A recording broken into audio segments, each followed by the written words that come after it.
Néhémie, chapitre 11.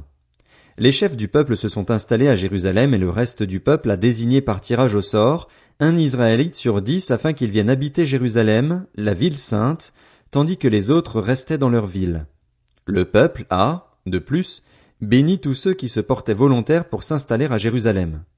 Voici les chefs de la province qui se sont installés à Jérusalem, alors que dans les villes de Juda chacun habitait sa propriété, sa ville, qu'il s'agisse d'Israélites, de prêtres, de Lévites, de serviteurs du temple ou de descendants des serviteurs de Salomon, et qu'à Jérusalem s'établissaient aussi des Judéens et des Benjaminites.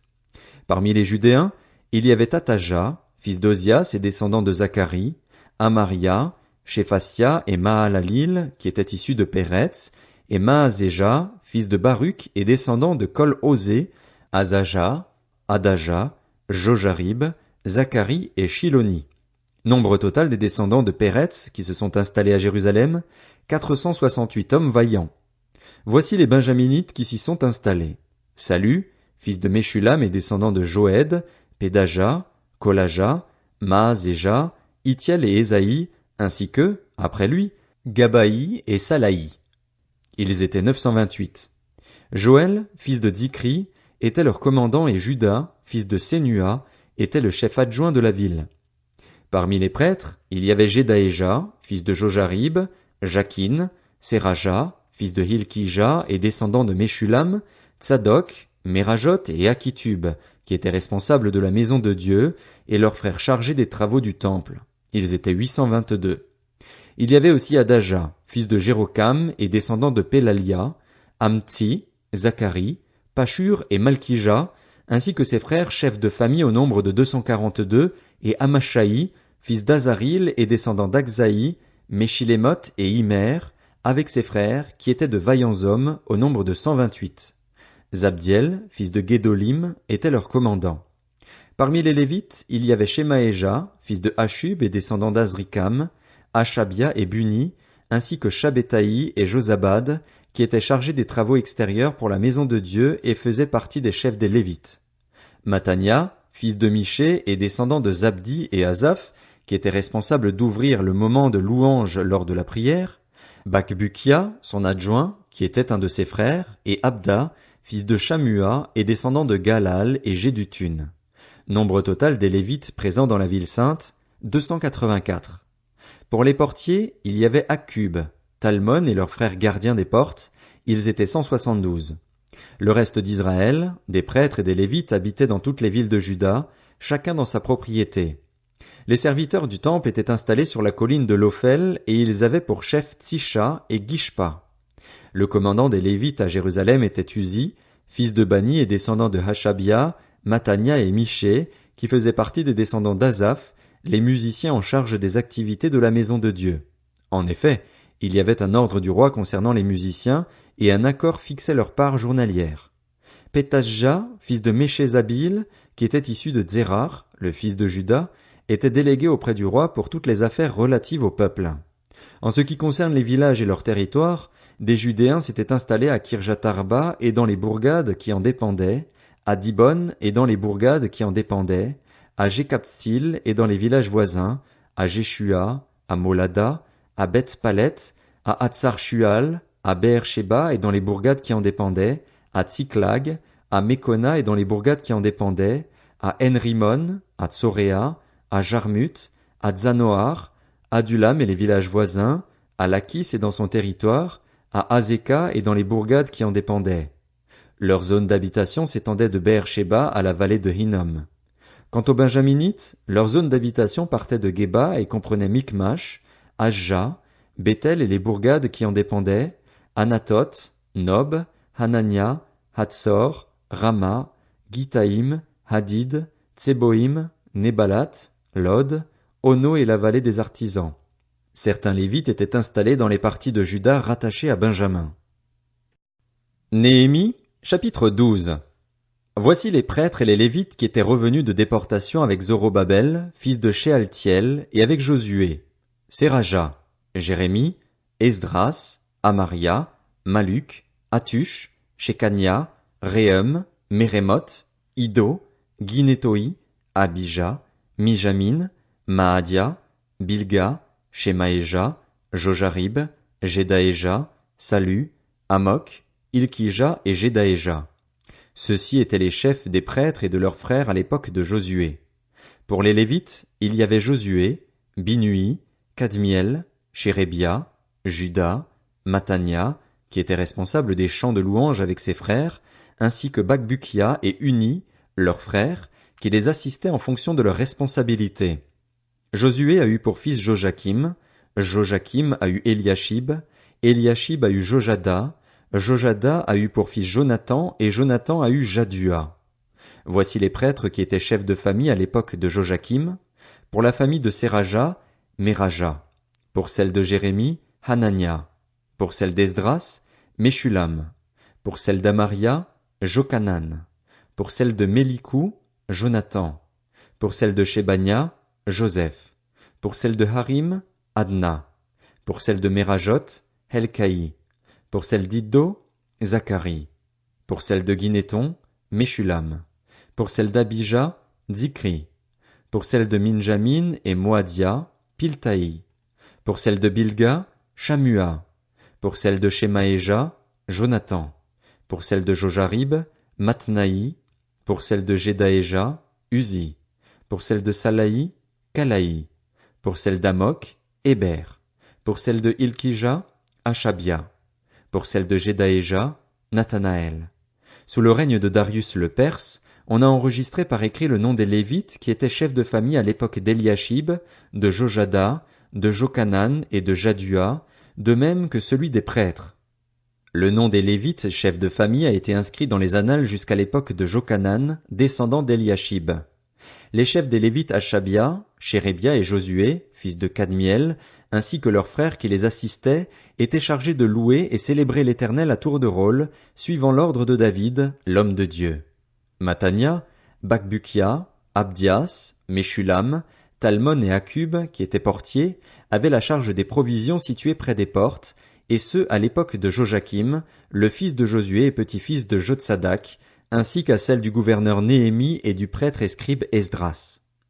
Au moment de la dédicace de la muraille de Jérusalem, on est allé chercher les Lévites où qu'ils habitent, et on les a fait venir à Jérusalem afin de célébrer la dédicace dans une fête joyeuse, avec des chants de louanges, au son des cymbales, des luths et des harpes. Les membres des chorales se sont rassemblés, venus de la plaine qui entoure Jérusalem, des villages des Nétophatiens, de Beth-Gilgal, ainsi que du territoire de Géba et d'Azmavet. En effet, les musiciens s'étaient construits des villages autour de Jérusalem. Les prêtres et les Lévites se sont purifiés eux-mêmes, puis ils ont purifié le peuple, les portes et la muraille. J'ai fait monter les chefs de Juda sur la muraille et j'ai mis en place 2 grands chœurs avec leur cortège. Le premier s'est mis en marche du côté droit de la muraille, vers la porte du fumier.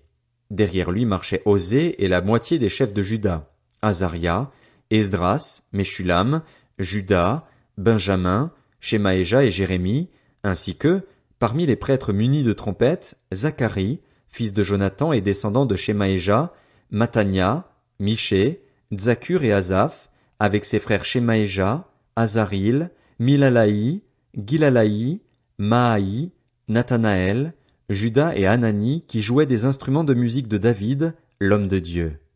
Le scribe Esdras marchait à leur tête. À la porte de la source, ils ont gravi droit devant eux, par les marches de la ville de David, la montée de la muraille qui surplombe le palais de David, poursuivant leur chemin jusqu'à la porte des eaux, située à l'est. Le deuxième chœur a pris la direction opposée. Je marchais moi-même derrière lui avec l'autre moitié du peuple, sur la muraille. Passant au-dessus de la tour des fours, il est allé jusqu'à la muraille large et a poursuivi son chemin au-dessus de la porte d'Éphraïm, de la vieille porte, de la porte des poissons, de la tour de Hananil et de la tour de Méa jusqu'à la porte des brebis, avant de s'arrêter à la porte de la prison. Puis les 2 chœurs ont pris place dans la maison de Dieu, et j'ai fait de même avec ceux des magistrats qui m'accompagnaient ainsi que les prêtres Eliakim, Maazéja, Minjamin, Miché, Eljoénaï, Zacharie, Hanania, muni de trompettes, et Maazéja, Shemaéja, Éléazar, Uzi, Jokanan, Malkija, Élam et Ézer. Les musiciens se sont alors fait entendre sous la direction de Jizradja. Ce jour-là, les Israélites ont offert de nombreux sacrifices et se sont livrés à des réjouissances, car Dieu leur avait donné un grand sujet de joie. Même les femmes et les enfants se sont livrés aux réjouissances, et l'on a entendu de loin les cris de joie de Jérusalem. C'est à ce moment-là qu'on a désigné des hommes pour la surveillance des salles destinées à l'entreposage des offrandes, des premières récoltes et des dîmes, et on les a chargés d'y rassembler les parts accordées par la loi aux prêtres et aux lévites, au nom des divers territoires. En effet, Juda se réjouissait de ce que les prêtres et les lévites étaient à leur poste, assurant le service de leur Dieu et des purifications. Quant aux musiciens et aux portiers, ils respectaient l'ordre laissé par David et par son fils Salomon. En effet, à l'époque de David et d'Asaph déjà, cela faisait bien longtemps, il y avait des chefs de musiciens ainsi que des chants de louange et de reconnaissance en l'honneur de Dieu. À l'époque de Zorobabel comme à celle de Néhémie, tout Israël faisait don des parts journalières destinées aux musiciens et aux portiers. Il donnait aussi aux Lévites les éléments consacrés, et les Lévites les redistribuaient aux descendants d'Aaron. Néhémie, chapitre 13. À ce moment-là, on a fait la lecture du livre de Moïse au peuple, et l'on y a trouvé écrit que l'Ammonite et le Moabite ne pourraient jamais entrer dans l'assemblée de Dieu, parce qu'ils n'étaient pas venus à la rencontre des Israélites avec du pain et de l'eau, et parce qu'ils avaient soudoyé Balaam à leurs dépens afin qu'il les maudisse. Cependant, notre Dieu avait changé la malédiction en bénédiction. Après avoir entendu ce passage de la loi, on a exclu tout métissage d'Israël. Avant cet événement, le prêtre Eliashib, qui avait reçu la responsabilité des salles de la maison de notre Dieu et qui était un proche de Tobija, avait aménagé une grande pièce pour ce dernier. C'était une salle où l'on déposait auparavant les offrandes, l'encens, les ustensiles, la dîme du blé, du vin nouveau et de l'huile, c'est-à-dire la part due aux Lévites, aux musiciens et aux portiers et les prélèvements destinés aux prêtres. Je n'étais pas à Jérusalem au moment où tout cela se passait, car j'étais retourné auprès du roi la 32e année du règne d'Artaxerxès, roi de Babylone. À la fin de l'année, j'ai demandé au roi la permission de revenir à Jérusalem et je me suis aperçu du mal qu'avait commis Eliashib au profit de Tobija, en lui aménageant une pièce dans les parvis de la maison de Dieu. J'en ai éprouvé un très grand déplaisir et j'ai jeté hors de cette pièce tous les objets qui appartenaient à Tobija. Puis j'ai ordonné qu'on purifie les salles avant d'y faire redéposer les ustensiles de la maison de Dieu, ainsi que les offrandes et l'encens. J'ai aussi appris que les Lévites n'avaient pas reçu leur part et qu'ils s'étaient repliés sur leurs terres, en particulier les musiciens chargés du service. J'ai adressé des reproches aux magistrats en leur demandant « Pourquoi la maison de Dieu a-t-elle été abandonnée ?» Puis j'ai rassemblé les Lévites et les ai réinstallés à leur poste. Alors tout Juda a amené la dîme du blé, du vin nouveau et de l'huile dans les entrepôts. J'ai confié la surveillance de ces derniers au prêtre Shélémia, au scribe Tsadok et à Pédaja, l'un des Lévites, en leur associant Hanan, fils de Tzakur et petit-fils de Matania, car ces hommes avaient la réputation d'être dignes de confiance, et je les ai chargés de faire les distributions à leurs frères. Souviens-toi de moi, mon Dieu, à cause de cela, mon Dieu, et n'oublie pas mes actes de fidélité envers la maison de mon Dieu et son fonctionnement. À la même époque, j'ai vu en Juda des hommes fouler le raisin dans les pressoirs pendant le sabbat, rentrer des gerbes et charger même du vin, des raisins et des figues, en plus de toutes sortes de produits, sur des ânes pour les amener à Jérusalem le jour du sabbat. Je les ai avertis, le jour où ils vendaient leurs denrées. Il y avait aussi des Tyriens, installés là, qui apportaient du poisson ainsi que toutes sortes de marchandises et qui les vendaient aux Judéens, et ceux à Jérusalem, le jour du sabbat. J'ai adressé des reproches aux nobles de Juda en leur demandant « Que signifie cette mauvaise action de votre part? Vous violez le jour du sabbat. N'est-ce pas de cette manière que vos ancêtres ont agi? Notre Dieu a alors fait venir tous ces malheurs sur nous et sur cette ville, et vous voulez attiser sa colère contre Israël en violant le sabbat. » Puis j'ai ordonné qu'on ferme les portes de Jérusalem dès qu'elles seraient dans l'ombre, avant le sabbat, et qu'on ne les rouvre qu'après le sabbat. De plus, j'ai placé quelques-uns de mes serviteurs aux portes pour empêcher l'entrée de tout fardeau ce jour-là. Les marchands et les vendeurs de produits de toutes sortes ont alors passé une fois, puis une deuxième fois, la nuit à l'extérieur de Jérusalem. Je les ai donc avertis en leur disant « Pourquoi passez-vous la nuit devant la muraille? Si vous recommencez, je porterai la main contre vous. » Dès ce moment, ils ne sont plus venus pendant le sabbat. J'ai aussi ordonné aux Lévites de se purifier et de venir garder les portes pour respecter la sainteté du jour du sabbat. Souviens-toi de moi, mon Dieu, à cause de cela, mon Dieu, et aie pitié de moi conformément à ta grande bonté. À la même époque encore, j'ai vu des Juifs qui avaient installé chez eux des femmes asdodiennes, ammonites, moabites.